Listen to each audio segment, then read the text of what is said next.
Now it came to pass upon a day, that Jonathan the son of Saul said unto the young men that bare his armor, Come, and let us go over to the Philistines' garrison, that is on the other side. But he told not his father. And Saul tarried in the uttermost part of Gibeah under a pomegranate tree which is in Migron, and the people that were with him were about 600 men. And Ahiad, the son of Ahitub, Ichabod's brother, the son of Phinehas, the son of Eli, the Lord's priest in Shiloh, wearing an ephod, and the people knew not that Jonathan was gone. And between the passages, by which Jonathan sought to go over unto the Philistines' garrison, there was a sharp rock on the one side and a sharp rock on the other side, and the name of the one was Bozez, and the name of the other Senech. The forefront of the one was situate northward over against Michmash, and the other southward over against Gibeah. And Jonathan said to the young men that bare his armor,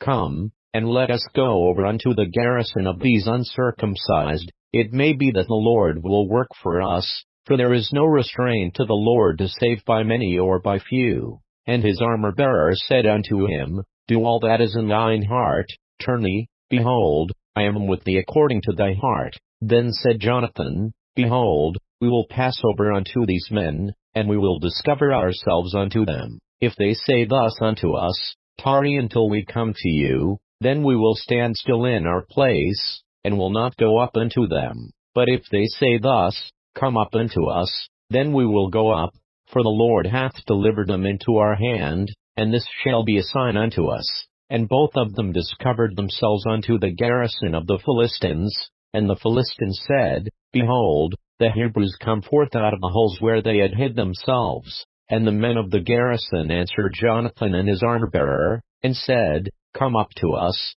and we will shew you a thing. And Jonathan said unto his armor-bearer, Come up after me, for the Lord hath delivered them into the hand of Israel. And Jonathan climbed up upon his hands and upon his feet, and his armor-bearer after him, and they fell before Jonathan, and his armor-bearer slew after him. And that first slaughter, which Jonathan and his armor-bearer made, was about 20 men, within as it were an half-acre of land, which a yoke of oxen might plow. And there was trembling in the host, in the field, and among all the people, the garrison, and the spoilers, they also trembled, and the earth quaked, so it was a very great trembling. And the watchmen of Saul in Gibeah of Benjamin looked, and, behold, the multitude melted away, and they went on beating down one another. Then said Saul unto the people that were with him, Number now, and see who is gone from us. And when they had numbered, behold,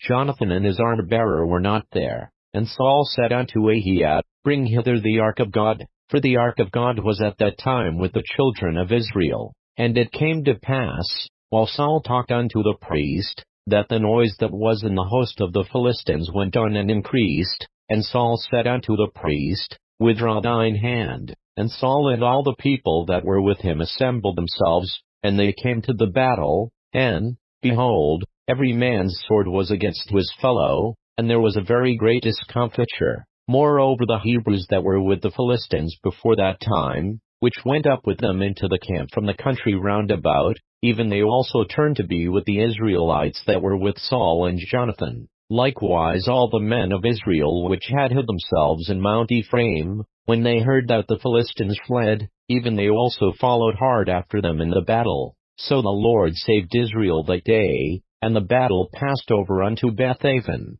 And the men of Israel were distressed that day, for Saul had adjured the people, saying, Cursed be the man that eateth any food until evening, that I may be avenged on mine enemies.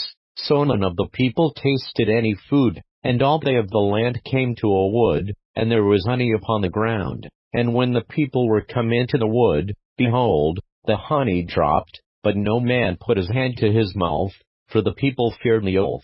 But Jonathan heard not when his father charged the people with the oath.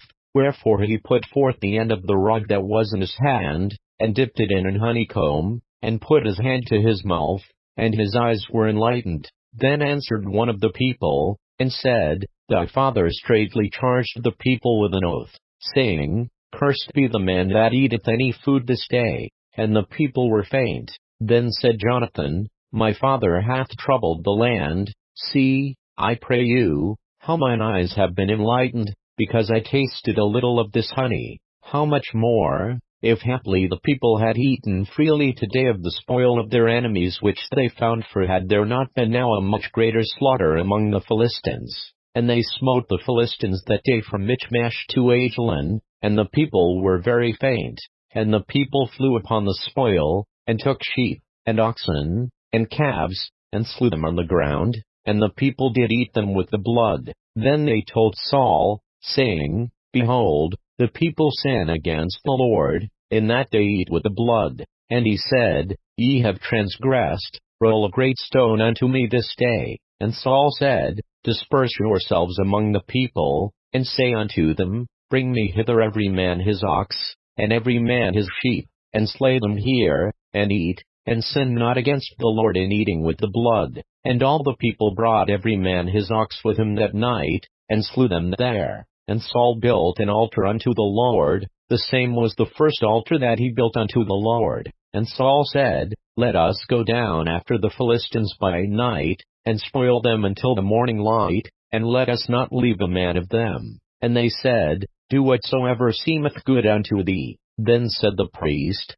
Let us draw near hither unto God. And Saul asked counsel of God, Shall I go down after the Philistines? Wilt thou deliver them into the hand of Israel? But he answered him not that day. And Saul said, Draw ye near hither, all the chief of the people, and know and see wherein this sin hath been this day. For, as the Lord liveth, which saveth Israel, though it be in Jonathan my son, he shall surely die. But there was not a man among all the people that answered him. Then said he unto all Israel, Be ye on one side, and I and Jonathan my son will be on the other side. And the people said unto Saul, Do what seemeth good unto thee. Therefore Saul said unto the Lord God of Israel, Give a perfect lot. And Saul and Jonathan were taken, but the people escaped. And Saul said, Cast lots between me and Jonathan my son. And Jonathan was taken. Then Saul said to Jonathan, Tell me what thou hast done. And Jonathan told him,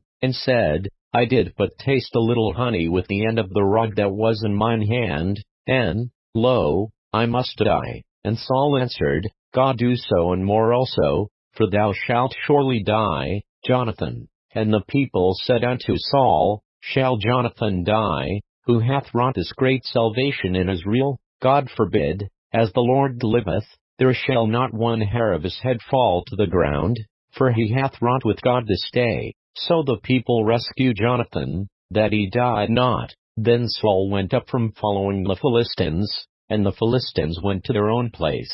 So Saul took the kingdom over Israel, and fought against all his enemies on every side, against Moab, and against the children of Ammon, and against Edom, and against the kings of Zobah, and against the Philistines. And whithersoever he turned himself, he vexed them. And he gathered an host, and smote the Amalekites, and delivered Israel out of the hands of them that spoiled them. Now the sons of Saul were Jonathan, and Ishu, and Melchishua, and the names of his 2 daughters were these, the name of the firstborn Merab, and the name of the younger Michal. And the name of Saul's wife was Ahinoam, the daughter of Ahimaaz, and the name of the captain of his host was Abner, the son of Ner, Saul's uncle. And Kish was the father of Saul, and Ner the father of Abner was the son of Abiel. And there was sore war against the Philistines all the days of Saul, and when Saul saw any strong man, or any valiant man, he took him unto him.